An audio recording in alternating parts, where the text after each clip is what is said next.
नमस्कार। आज के इस विश्लेषण में हम बिना किसी देरी के सीधे मुद्दे पर आते हैं। आज हम शनिदेव महाराज की उस पावन कथा पर चर्चा करने वाले हैं जो सिर्फ एक कहानी नहीं बल्कि कर्मों और विनम्रता का एक बहुत ही गहरा पाठ है। हम अक्सर इन कथाओं को बस सुनकर आगे बढ़ जाते हैं, लेकिन आज हम इसके भीतर छिपे कड़े नियमों और गहरे अर्थों को पूरी तरह से डिकोड करने वाले हैं। चलिए इस चर्चा की शुरुआत एक बहुत ही बड़े ब्रह्मांडीय स्तर के सवाल से करते हैं। जरा सोचिए, क्या ब्रह्मांड का सबसे चमकीला तारा यानी खुद सूर्यदेव अपने ही अहंकार के परिणाम से बच सकते थे? मतलब जो पूरी दुनिया को प्रकाश दे रहा है, क्या वो खुद कर्मों के इस नियम से ऊपर था? ये कोई छोटा मोटा सवाल नहीं है, बल्कि आगे इस कथा में जो भी होने वाला है ये उसी की पूरी नींव रखता है। तो चलिए सबसे पहले बात करते हैं भाग 1 की, कलयुग के न्यायाधीश। सबसे पहले इस बात को बिल्कुल क्लियर कर लेते हैं। शनिदेव कोई ऐसे देवता नहीं हैं जो बस अकारण क्रोधित होकर दंड देते हैं। बिल्कुल नहीं, वो न्यायाधीश हैं, मतलब अल्टीमेट जज। कलयुग में उनका काम ही यही है कि वो हमारे कर्मों के आधार पर एकदम सख्त और निष्पक्ष न्याय करे।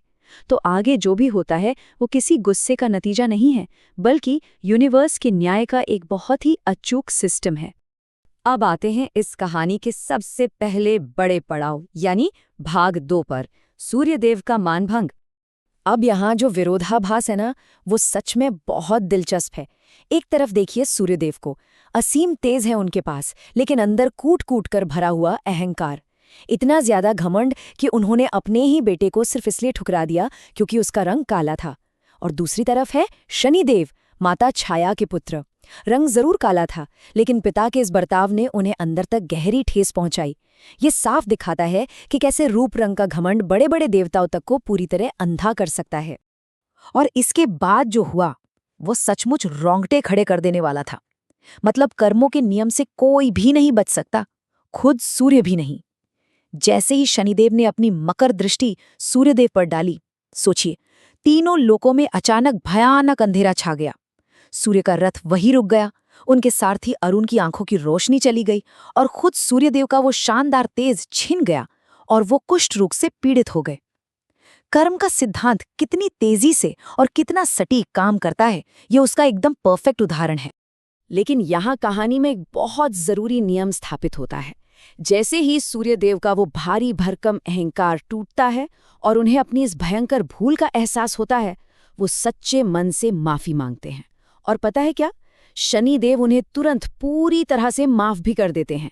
यानी रूल बहुत सिंपल है, अहंकार तुरंत सजा लाता है, लेकिन अगर विनम्रता और पश्चाताप सच्चा हो तो माफी मिलने में भी देर नहीं लगती।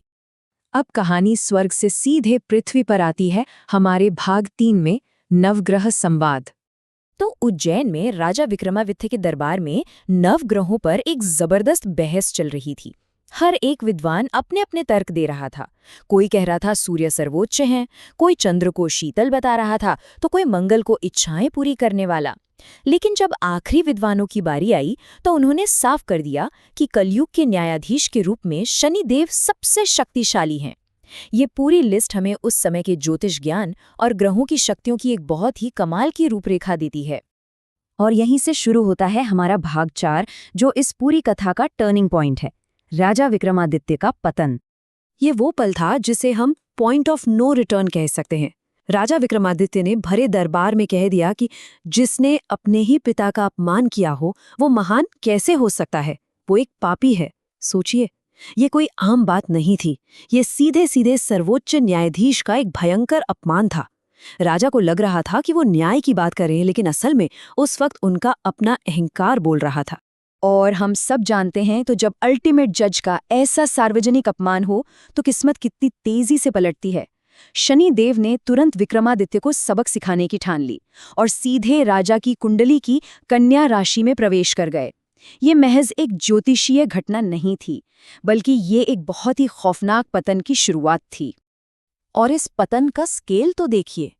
जो इंसान उज्जैन का सबसे प्रतापी, सबसे बड़ा दानवीर और धनवान राजा था, वो रातों रात अपना सब कुछ खो बैठता है। लिटरली राज्य छिन गया, दर दर भटकना पड़ा और हालत यहां तक आ गई कि उन्हें एक तेली के घर में एक मामूली नौकर बनकर काम करना पड़ा। सिर्फ एक अहंकारी विचार और एक अपमान की इतनी भारी कीमत, ये सच में चौंका देने वाला है। अब सवाल ये है कि वापसी कैसे हुई। ये देखते हैं भाग 5 में, प्रायश्चित और शिंगणापुर। तो इस भयानक स्थिति से बाहर निकलने का रास्ता क्या था? यहाँ हाफ हार्टेड माफी से काम नहीं चलने वाला था। राजा को अपना सारा ईगो जीरो करना पड़ा। जब सब कुछ छिन गया तो उन्होंने अपनी हार मानी। वो एकदम एकांत में चले गए और भगवान शिव की आराधना शुरू कर दी। और फिर शिव जी के ही निर्देश पर उन्होंने बिना किसी घमंड के शनिदेव से क्षमा की भीख मांगी। सच्चा प्रायश्चित तभी पूरा होता है जब इंसान का अहंकार पूरी तरह से टूट जाए। और फिर बिल्कुल वही हुआ जो हमने सूर्यदेव वाले किस्से में देखा था। जैसे ही राजा का अहंकार पूरी तरह से खत्म हुआ और उनका पश्चाताप सच्चा निकला, शनिदेव ने एक पल की भी देरी नहीं की। राजा का सारा राज्य, धन और खोया हुआ सम्मान उन्हें तुरंत वापस लौटा दिया गया।